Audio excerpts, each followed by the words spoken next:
Nababwiraga ngo mutabare ubugingo bwanyu mubukure mu bigirwamana, mutabare ubugingo bwanyu nta kintu na kimwe ufite wiringiye iyindi mana, wiringiye imiti y'abapfumu, wiringiye inzigo z'abapfumu. Ubutumwa bw'abanyarwanda muri iyi minsi, kuko Imana iravuga ngo barimo kwibagirwa. Ushobora kuba urimo ubaza ngo mbese Imana irimo iravuga iki muri ibi bihe bikomeye, muri ibi bihe bigoye, muri ibi bihe isi ifite umutekano muke, muri ibi bihe ibihugu byacu by'ibiyaga bigari birimo umutekano mukeya hamwe na hamwe, birimo intambara hamwe na hamwe, birimo imvururu hamwe na hamwe. Muri iki gihe isi yacu irimo ibisasu birimo guterwa impande n'impande, wiringiye kurogesha, wiringiye kujya guhanuza abapfumu, wiringiye kujya guhanuza abanyamahanga, wiringiye kujya guhanuza ibigirwamana bindi bitari Imana, wiringiye nyabingi nta hantu uhagaze, wiringiye ibitega n'amahembe nta hantu uri, wiringiye kujya gukora ibizira ngo urashaka Imana. Ntabwo bizashoboka. Imana yitwa Imana yawe igihe uhagaze mu gukiranuka. Iyo umaze gukwepa ukagarukira izindi mana, nayo igutera umugongo. Niyo mpamvu yabwiye Mose ngo Mose we Mana ukujye kureba, ubu habaye ubwoko bukomoka kuri so wakubyaye ku mubiri, ntabwo ukiri ubwoko bw'Imana. Imana itugire neza, kuko Abisirayeli bamaze kwiyonona babaye ubwoko bwa Mose, kandi mu by'ukuri ntago bwari ubwa Mose, bwari abavandimwe ba Mose, bari bene wabo bo mu mubiri, ariko imbere y'Imana bitwaga ubwoko bw'Imana. Bumaze kwiyonona bwitwa ubwoko bwa Mose. Uko zibaba hafi niko mwimura Uwiteka Imana. Imana bagirire neza. Nimureke kwimura Uwiteka Imana yanyu, nimureke kwimura Uwiteka wabagiriye neza, nimureke kwimura Uwiteka wabahaye urubyaro, reka kwimura Uwiteka waguhaye abana. Uwiteka waguhaye abana babiri, n'uwa gatatu azamuguha. Wiya mu bapfumu ntabwo wahavana undi mwana, niyo wahamukura yaba atari uturutse kuri bo, yaba aturutse ku Mana, ahubwo akugiriye neza Uwiteka yagutabara. Wikiringira izindi mana, wijya mu barozi ngo nibwo uzabana n'Uwiteka mu gihe runaka, ngo ibintu byose nimara gukunda ngo nzihana, ngo nzabicishamo. Oya, Uwiteka uzaba ubwoko bwe igihe cyose wakoze ibyo gukiranuka. Bakunzi ba Comrade TV, twongeye kubasuhuza mu izina rya Yesu Kristo umwami wacu, tugira tuti amahoro y'Imana, amahoro y'isumba byose nakomeze abane namwe. Turabaramukije mwebwe abari mu mpande enye z'igihugu cyacu, mu mpande z'amajyepfo, amajyaruguru, dukunda kubasuhuza burasirazuba n'uburengerazuba. Abari mu mujyi hagati wa Kigali, rwagati aho dukorera ibiganiro, nabo tubahaye ikaze kandi tubasuhuza mu izina rya Yesu Kristo umwami wacu. Nabo turagira tuti amahoro y'Imana nabane namwe. Imana yacu ishimwe cyane. Turasuhuza abantu batandukanye badukurikirana bari mu mahanga atandukanye, abari ku mugabane w'Uburayi, ku mugabane w'Amerika. Benshi bajya badusuhuza, turabibona cyane. Abari muri Canada baradusuhuza, Australia, mu Bubiligi, mu Bufaransa, ibihugu byinshi bituye isi birakurikirana Comrade TV bikadutashya. Tubifurije amahoro y'Imana mwese abadukurikirana kuri aya manywa, bumva bakurikiye Kristo umwami wacu bataryarya. Amahoro y'Imana nabe kuri mwebwe. Uyu mwanya rero turimo turashima Imana cyane kuko itwemereye kubonana namwe. Igitumye tugaruka imbere ya kamera za Comrade TV na mikoro za Comrade ni ibintu bitandukanye biriho kandi bigomba kwibazwaho. Imana yo mu ijuru iri kubaza, irabaza twebwe twitwaye dute, irabaza twebwe duhagaze gute, irabaza umugenzi ujya mu ijuru uko ahagaze, ese ameze ate ko mwibagiwe vuba. Imana yo mu ijuru irabaza impamvu tukwibagirwa, iratubwira uyu munsi tukazirikana ibyo yatubwiye, ariko nyuma y'icyumweru kimwe tukibagirwa ko ariyo yavuze, tugatangira ibindi. Nyamara nubwo twirengagiza tukiyibagiza, Uwiteka arahari ngo agire icyo avuga, arahari ngo agire icyo abaza, arahari ngo agire ibyo akosora, arahari ngo agire ibyo ahana, kuko arashaka gutesha no guhana inkozi z'ibibi zose zirwanya, ziyihiga, ziyibuza amahoro, zibuza Imana ibyicaro ku manywa na nijoro. Ariko abakunda Imana bataryarya, abakunda Imana yacu bataryarya, Uwiteka yiteguye kubagirira neza. Mugira amahoro ya Kristo, Imana y'amahoro ibahe umugisha. Mu izina rya Yesu Kristo tuje imbere y'amaso yawe nyagora ku ngoma. Duciye bugufi kandi duhigana na Satani aduhiga, ariko impamvu duciye bugufi ni kugira ngo turengere udutabare, ni ukugira ngo dukize imyambi y'umwanzi, udukize amacumu y'umwanzi, udukize amashoka y'umwanzi, udukize imihini y'umwanzi, udukize ubuhiri bwa Satani n'abambari be mu izina rya Yesu.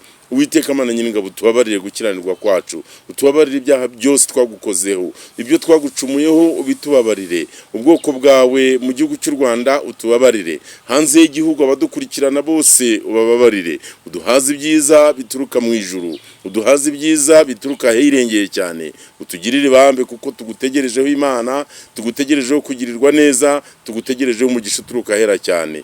Tugira amahoro aturuka kuri Kristo kandi umugisha uva ku Mana tubona uyu munsi, mu izina rya Yesu tubisabye twizeye, amen.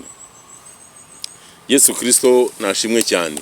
Ikituzanye uyu munsi nibyo nababwiraga, ntabwo ndi bubatindire cyane kuko Comrade TV intego yabo ni uguhugura, ni ugutesha ibyo Satani agenda azirika ku bantu, ni ugusubiza abantu mu nzira itunganye, ni ukwibutsa abantu ibyo bibagiwe, ni ukwibutsa abantu ibyo birengagije, ni ukwereka abantu inzira itunganye ariyo ya Kristo n'umusaraba we, ariyo yo gukurikira Uwiteka Imana yaduhamagaye, Imana yadukuye mu gihugu cya Egiputa, Imana yakuye abanyarwanda hakomeye, Imana yakuye abanyarwanda mu bihe bikomeye kandi byari bigoye byaciye mu gihugu cyacu. Uyu munsi tukaba turi mu gihugu cyiza, dufite ubuzima, tunezerewe, turya tunywa tugahaga, tukaryama tugasinzira, n'ushonje agasonza ariko avuga ati Imana yarantabaye. Nta budafite ubuhamya mu ruhande rwe, ariko ukuri kose wihangane ukomere, Uwiteka araza kubigenza neza ku buzima bwawe.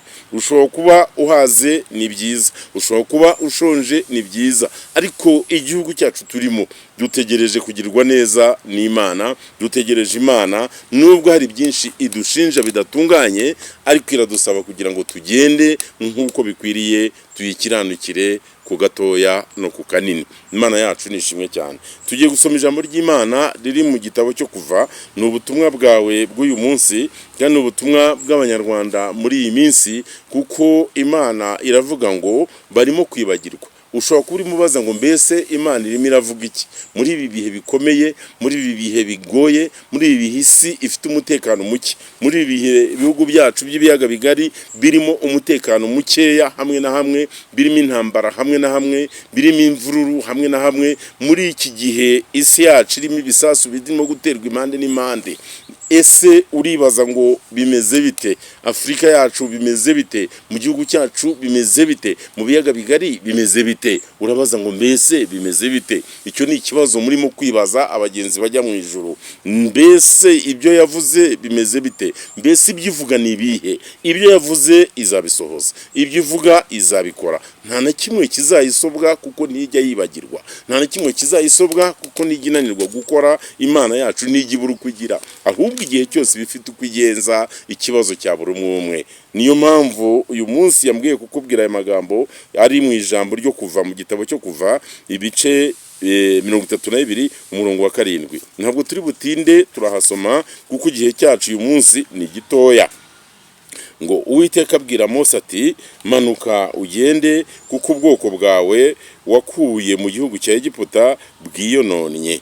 Imana itugirire neza. Ku murongo wa 8, bateshutse vuba bava mu nzira n'abategetse, biremera igishushanyo cy'ikimasa kiyagijwe, baragisenga, bagitambira ibitambo bati wa bwoko bwa Isirayeli we, iki nicyo Mana yawe yagukuye mu gihugu cya Egiputa. Ku murongo wa 9, kandi Uwiteka abwira Mose ati ubwo bwoko ndabubonye, dore n'ubwoko butagonda ijosi, none nyihorera. Ku murongo wa 10, none nyihorera uburakari bwanjye bugurumanire mbarimbure, nawe nzaguhindura ubwoko bukomeye. Imana idufashe.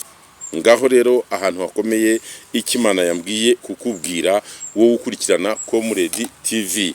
Ijambo ry'Imana riravuga ngo Uwiteka abwira Mose ati manuka ugende. Iki cyari igihe Mose umuhanuzi, Mose umukozi w'Imana, Mose intumwa y'Imana yari imaze iminsi iri ku musozi iganira n'Uwiteka, yari amaze iminsi ari kuvugana n'Uwiteka. Uwiteka yari yamuhamagaye aramutumira kuko yajyaga anyuzamo agafata igihe. Uwiteka akabwira Mose ati nyuma y'uko ukuye ubwoko bwanjye mu gihugu cya Egiputa, ntuzarangare ntutabare, jya unyumva wumva icyo nkubwira, kandi ujye ugenda numara iminsi runaka uze tubonane tuvugane, nkugire inama, nkubwire icyo ugomba gukora, nkubwire uko ugomba kuyobora ubwoko bwanjye, nguhe amabwiriza mashya, nguhe amabwiriza agezweho, nguhe ibikwiye gukorwa. Kuko Abisirayeli nubwo bagendaga ariko bari mu ntambara zitandukanye, ntabwo bigeze bagendera mu byishimo, nta nubwo bigeze bagendera mu munezero,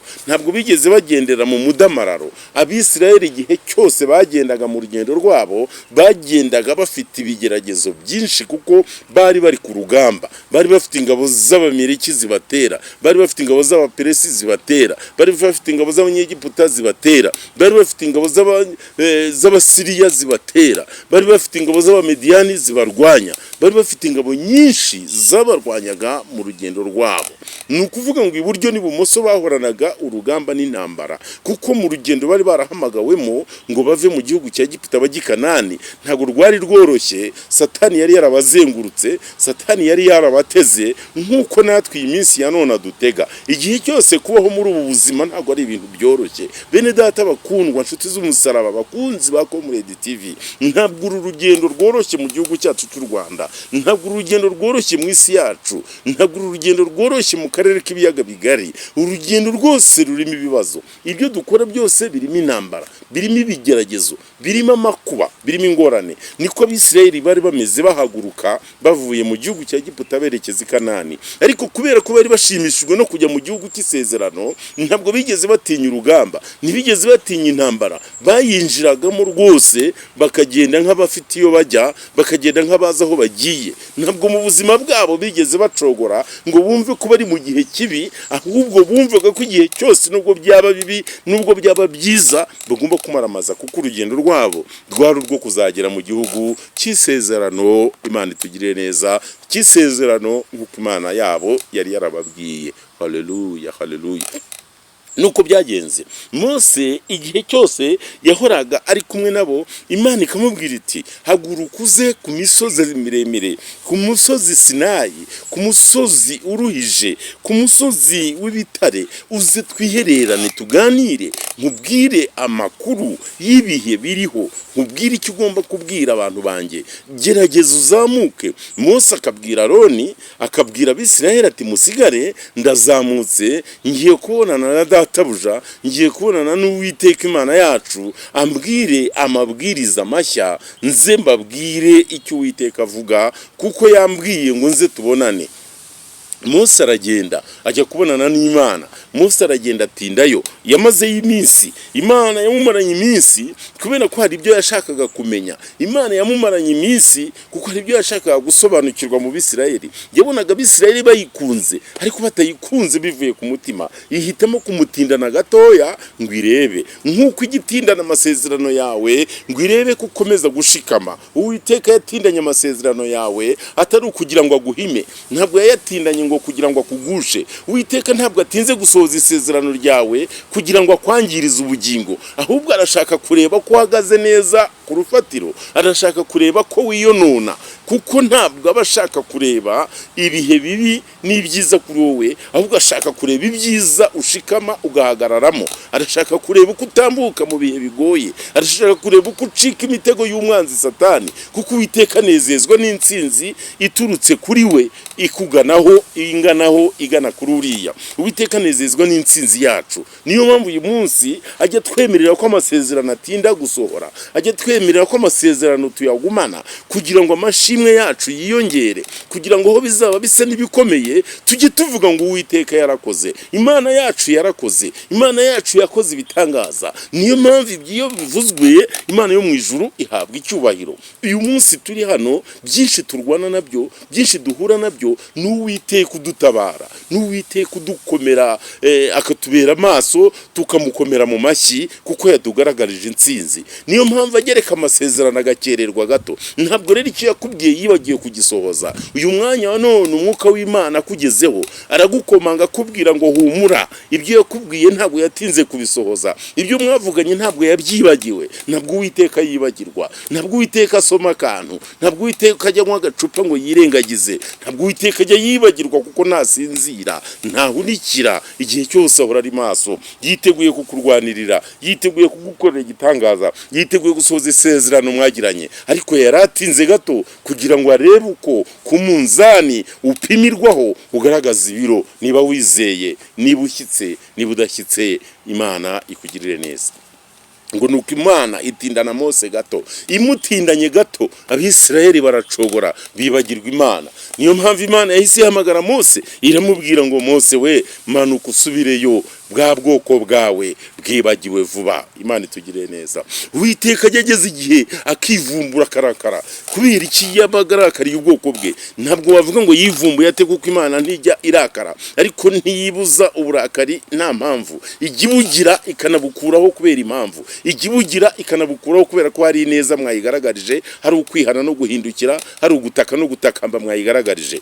Ngo nuko Imana ibwira Mose ngo bwa bwoko bwawe ibwikuraho. Iyo umwana w'umuntu yamaze gucumura, Uwiteka amwikuraho. Ntabwo bakiri ubwoko bwe, ntabwo bakiri uwo kunezeza Imana, ntabwo Imana iba ikeneye kwitirirwa uwo muntu, kuko Imana yitirirwa abakiranutsi. Ntabwo Imana yitirirwa abahanuzi b'ibinyoma, ntabwo Imana yitirirwa abavuga butumwa b'abajura, ntabwo Imana yitirirwa abasambanyi, ntabwo Imana yitirirwa abicanyi. Jya ubimenya, ujye kwica uvuga ngo Mana umfashe ntibambone, Mana umfashe ntibamfate nibye, Mana umfashe ntibamfate nasambanye. Ariko ujye umenya ko Imana itajya yemera kwitirirwa ibyo. Nubwo yakugirira ibambe, jya umenya ko yakuvubira imvura muri ba bandi babi n'abeza igivubira imvura, bakagira amahirwe yo kubaho no kurokoka, ariko ntibayirengagije kuri mubi.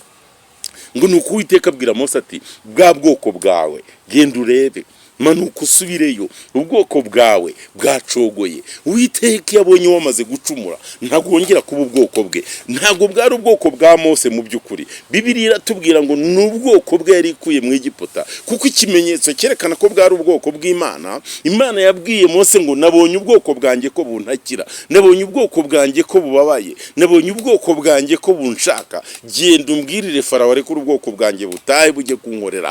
Bigaragara ngo bwari ubwoko bw'isezerano. Ku munsi wo gukiranuka kwabwo, ku munsi wo gutaka no kwinginga, bwari ubwoko bw'isezerano ry'Imana. Ku munsi wo kurira no kuboroga, ku munsi wo gupfukamira Imana umuntu aba umwana w'Imana, ku munsi wo kwitakira aba umwana w'Imana, ku munsi wo gucumura ntiyongera kuba we. Kuko Mose amaze kujyana n'ubwoko bw'Imana abugejeje mu butayu, Imana imuhamagaye kuri Sinayi ngo batangire baganire. Agiye kuganira n'Imana muri ya misozi, Mose yatinzeyo, atindayo kugira ngo Imana ibanze irebe ikimenyetso cy'abantu ko biringiye Imana koko. Bahita bacogora baragwa, bicurira ikimasa, babwira Aroni bati rero turarambiwe, dukorera Imana. Mose wawe twamubuze, Uwiteka Imana ye twayibuze. Niyo mpamvu tugusabye rero wa Aroni tureba, dukorera Imana, tweranje, ducakira uburyo, dutunganye bimwe tujye tubamo,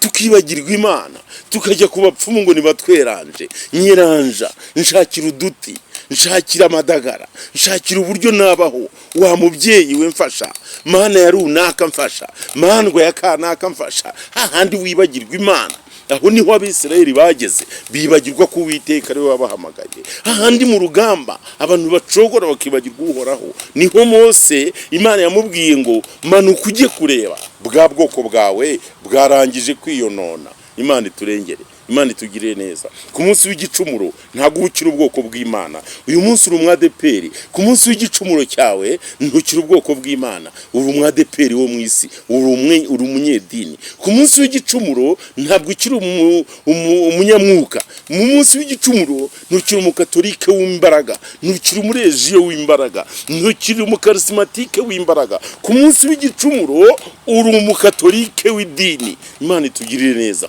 Ku munsi w'igicumuro gicumuro ntukiri umunyenkuru nziza, ahubwo uri umujyanyi w'inkuru mbi, uri umutwazi w'amagambo mabi, uri umutwazi w'ibyaha, ntabwo ukiri umuteruzi w'isanduku y'Uwiteka, kuko Uwiteka arabyerekana. Iyo wacumuye arakwipakurura. Uwiteka nawe ni umuntu utekereza, ni Uwiteka utekereza nkatwe, akinjira mu bitekerezo byacu akabicamo, akareba ibyo dukora akatwubahiriza. Iyo twacumuye, iyo twarangaye, ahita ahinduka nawe akatwipakurura, nk'uko natwe ubwacu twivangura twipakururana. Ntabwo byamunaniye, nibyo tujya tukunda kuvuga tukababwira mukanga kumva. Uwiteka yabonye wahindutse nawe arahinduka, kuko Mose hano Imana yarabimubwiye, iramubwira ngo Mose manuka ugende urebe ubwoko bwawe.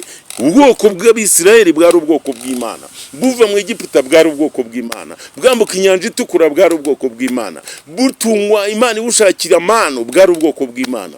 Ku munsi wo guhindukira bugahindukira bukareka Imana, bugacura ikimasa cy'umuringa ukoze mu izahabu, bugacura ikimasa bukakiramya, bukagipfukamira, bukagitambira ibitambo. Uwiteka yarabwipakuruye, ntabwo yongeye kubwita ubwoko bwe, ntabwo yongeye kuvuga ngo n'Abaheburayo. Yaravuze ngo Mose we manuka genda urebe bwa bwoko bwawe. Imana iramutererana, itererana Mose munyamakuru, aho hantu mujye muhumva. Imana iyo mwamaze kugwa ntabwo yongera kwitwa Imana yanyu. Niyo mpamvu imbaraga zawe zose mu rugamba urimo, imbaraga zawe zose mu ntambara urimo, imbaraga zawe zose mu nzira urimo, iyo zamaze gusubira inyuma ugatera ibyaha imbere y'Imana, ugatangira gukora ibicumuro imbere y'Uwiteka, ugatangira kuba umunyabyaha ku mugaragaro, ukibagirwa Imana ukayimura, ntabwo Imana yongera kwitwa Imana yawe. Niyo mpamvu intambara nyinshi abantu bajya bazitsindwa bakibaza impamvu batsinzwe. Bari abakozi bafite imbaraga, bari abatera amakofi bafite imbaraga, bari abarwanyi bazi kurwanisha imbunda bafite imbaraga, ariko ku munsi w'igicumuro cyabo ukabona baratsinzwe. Nta handi bikomoka. Imana yitwa Imana yawe ku munsi wo kuyiringira uri kumwe nayo. Imana yitwa Imana yawe ku munsi wo gutegereza isezerano ryayo wihanganye. Banyarwanda, nshuti z'u Rwanda, bakunze umusaraba, babyeyi bari mu gihugu cy'u Rwanda, basore n'inkumi, baririmbyi, bavuga butumwa, bapasitoro, Imana yitwa Imana yanyu iyo muri mu gukiranuka, muhagaze mu gukiranuka. Igihe udahagaze mu gukiranuka ntabwo uri Imana,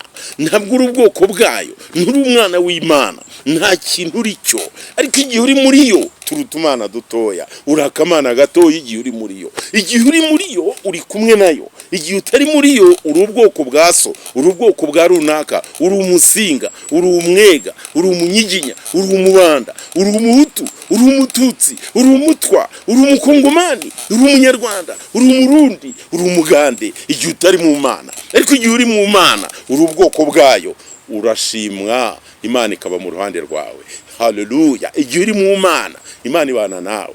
Igihe utari mu Mana uba uri umuhutu, igihe utari mu Mana uba uri umututsi, igihe utari mu Mana uba uri umugore, igihe utari mu Mana uba uri umugabo. Igihe utari mu Mana hari icyo uri cyo, hari icyo uri cyo hanze hano, kuko Imana ifite abantu bayo, kandi abantu bayo yemerera kubitirirwa, yemera kwitwa Imana yabo. Kuko ikibigaragaza ko iyo turi muri yo tubana nayo. Yabakuye mu Egiputa ibwira Mose ngo Mose bwira Farawo arekura ubwoko bwanjye butahe. Ariko bageze ku nyanja itukura, Mose aratakamba, Imana iramubwira iti bwira ubwoko bwanjye bukomeze bugende. Haleluya. Yari ikibwumva, ibwiyumvamo. Ku munsi wo gucura ikimasa, Imana ibwira Mose ngo Mose manuka jya kureba bwa bwoko bwawe bwiyononnye.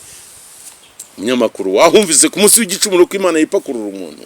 Imana izakwipakurura rwose. Uko wipakurura ujya mu bapfumu, uko wipakurura ujya kurogesha, umenye ngo ntawe uhagaze, nta kintu na kimwe ufite wiringiye iyindi Mana, wiringiye imiti y'abapfumu, wiringiye inzigo z'abapfumu, wiringiye kurogesha, wiringiye kujya guhanuza abapfumu, wiringiye kujya guhanuza abanyamahanga, wiringiye kujya guhanuza ibigirwamana bindi bitari Imana, wiringiye nyabingi, nta hantu uhagaze, wiringiye ibitega n'amahembe, nta hantu uri, wiringiye kujya gukora ibizira ngo urashaka Imana. Ntabwo bizashoboka. Imana yitwa Imana yawe igihe uhagaze mu gukiranuka. Iyo umaze gukwepa ukagarukira izindi Mana, nayo igutera umugongo. Niyo mpamvu yabwiye Mose ngo Mose we manuka ujye kureba, genda urebe bwa bwoko bwawe bwiyononnye. Mose arayibwira ati oya, bwiyononnye ndabyumva. Ati noneho rero ko bwiyononnye ntabubonye, Uwiteka nyir'ingabo abwira Mose ngo nabubonye.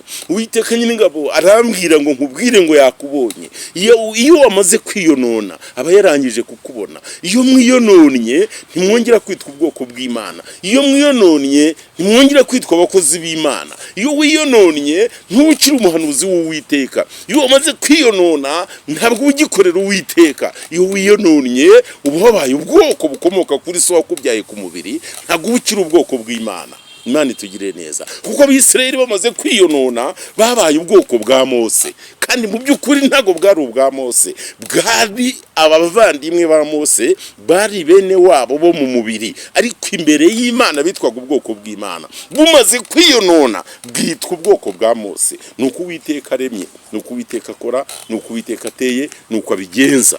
Muri ubwoko bw'Imana kuko mukorera Uwiteka mu mwubashye. Uri ubwoko bw'Imana kuko uhanura mu izina ry'Uwiteka utabeshya. Uri ubwoko bw'Imana utarahindukira ngo ujye mu bindi bigirwamana.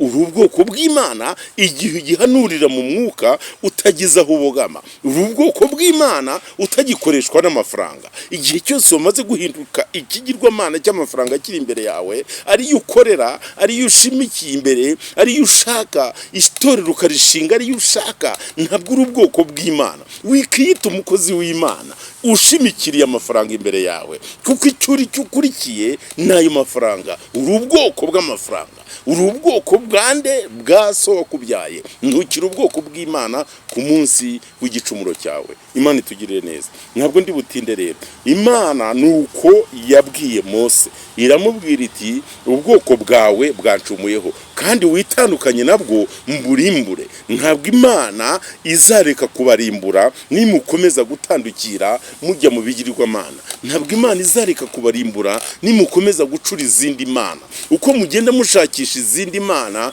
uko mugenda mugwiza abapfumu n'abarozi mu gihugu cyacu cy'u Rwanda, mubacirira mubavana mu mahanga mubazana ngo babegere, ngo nibaze babegere. Hari ababahamagaye babavana mu mahanga, ugasanga umupfumu avuye Tanzania, ugasanga umupfumu avuye Senegal, akaza agatura atujwe n'umunyarwanda, akaza akaba karande, igihugu akaba amaze kugihindura, yirirwa kiroga, akava muri Kongo akaza yirirwa aroga. Ibyo byose byabayeho kugira ngo mukore izindi mana zibabe hafi, ariko uko zibaba hafi niko mwimura Uwiteka Imana.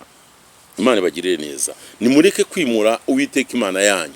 Nimureke kwimura Uwiteka wabagiriye neza. Nimureke kwimura Uwiteka wabahaye urubyaro. Reka kwimura Uwiteka waguhaye abana. Uwiteka waguhaye abana babiri, n'uwa gatatu azamuguha. Wiya mu bapfumu ntabwo wahavana undi mwana. Niyo wahamukura yaba ataruturutse kuri bo, yaba aturutse ku Mana, ahubwo akugiriye neza Uwiteka yagutabara. Wikiringira izindi mana. Wijya mu barozi ngo nibwo uzabana n'Uwiteka mu gihe runaka, ngo ibintu byose nimara gukunda ngo nzihana, ngo nzabicishamo. Oya, Uwiteka uzaba ubwoko bwe igihe cyose wakoze ibyo gukiranuka. Turi ubwoko bw'Imana turi mu bushake bwayo. Turi ubwoko bw'Imana tugendera mu gukiranuka. Ariko iyo twatandukanye n'Uwiteka, twamaze kuyoboka izindi mana, twamaze kuyoboka izindi nzira, turi ubwoko bukomoka mu babyeyi bacu bwite. Ubwo icyo gihe tuzaba Abahutu n'Abatwa n'Abatutsi. Ubwo icyo gihe tuzaba Abega n'Abazigaba n'Abanyiginya n'Ababanda. Tuzaba Abasinga n'Abasindi. Tuzaba ubwoko bw'umubiri, kuko tutakira ubwoko bw'Imana. Kuko Imana yagaragarije Abisirayeli ko babaye ubwoko bwa Mose ku munsi w'igicumuro cyabo, ariko ku munsi wo kwihana Imana ngo irigarura, irabababarira, ibagira ubwoko bwayo. Imana idufashe cyane kandi Imana itugirire neza. Nababwiraga ngo mutabare ubugingo bwanyu mubukure mu bigirwamana. Mutabare ubugingo bwanyu mutazakomeza kwiringira Imana. Uyu munsi wa none dufite abakozi b'Imana bamaze gusubira inyuma. Dufite abahanuzi benshi bamaze gusubira inyuma, bagenda bakorera Imana, amafaranga yatangira kuboneka, bagatangira kubona ko mu Mana harimo amafaranga. Ukoresheje impano y'ubuhanuzi bagahindukirira izindi mana, amafaranga akabatwara, bagatangira kuba abahanuzi babwirijwe n'amafaranga. Yagira mu rugo rw'uwamuhaye akaruhanurira neza, yagira mu rugo rw'uwamwimye akaruhanurira nabi. Ibyo bintu ntabwo ari ubuhanuzi. Icyo gihe uri ubwoko bw'uwo wahanuriye, ntabwo uri ubwoko bw'Imana. Imana ikugirire neza. Imana yambwiye kubwira abakozi nk'abo ngo bahinduke, abakozi nk'abo bahanura bakurikije ubutunzi bahawe, abakozi nk'abo bakoreshwa n'amafaranga. Imana niba babariye kandi bagirire neza, Imana niba tabare kandi barure ibavane muri uwo muriro, kuko Uwiteka Imana amaze kubwira Mose ngo jyewe nababonye maze kubabona ndagira ngo mbarimbure, genda witandukanye nabo, we nzakugwiza, we nzaguha umugisha, ariko buriya bwoko ndaburimbura kuko bwagarukiye izindi mana. Ugiye mu zindi mana, Imana irababara. Hari abantu benshi mu Rwanda bamaze kubona ibigirwamana bubatseho, abantu benshi bafite abo bubatseho, buri wese afite uwo yubatseho, ariko ibyo byose wubatseho, icyo wubatseho icyo ari cyo cyose, yaba umuryango wawe, yaba umuryango wakuriyemo, yaba umuryango waguhaye akazi, yaba umuryango wagukoresheje, yaba ikigo runaka cyakubayemo kikagukoroneza, ukumva wibagiwe Imana, ahubwo ukumva ibyo ari byo bigufitiye umumaro, umenye ko urimo kwimura Imana, umenye ko wimuye umuremyi wawe, kandi umenye ko utakiri ubwoko bw'Imana, warangije kuba ubwoko bw'isi. Ntabwo ukiri ubwoko bw'Imana, warangije kuba ubwoko bwa Mose. Iyo uba ubwoko bw'Imana, Uwiteka aba yitwa Imana yawe, Uwiteka aba yitwa umwami wawe, Uwiteka aba ari Imana yacu. Iyo turi mu gukiranuka, iyo tuvuye mu gukiranuka, tuba abana b'umuntu. Imana itugire neza. Turi abana b'abantu kuko turi mu mubiri, ariko iyo turi mu mwuka tuba ubwoko bw'Imana.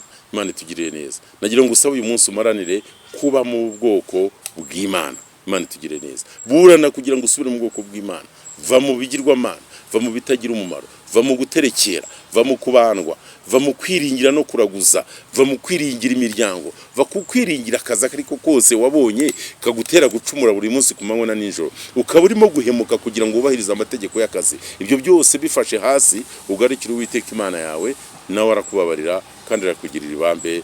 Imana y'amahoro ibahe umugisha, kandi Imana ibishimire mu izina rya Yesu Kristo umucunguzi wacu. Amen, amen.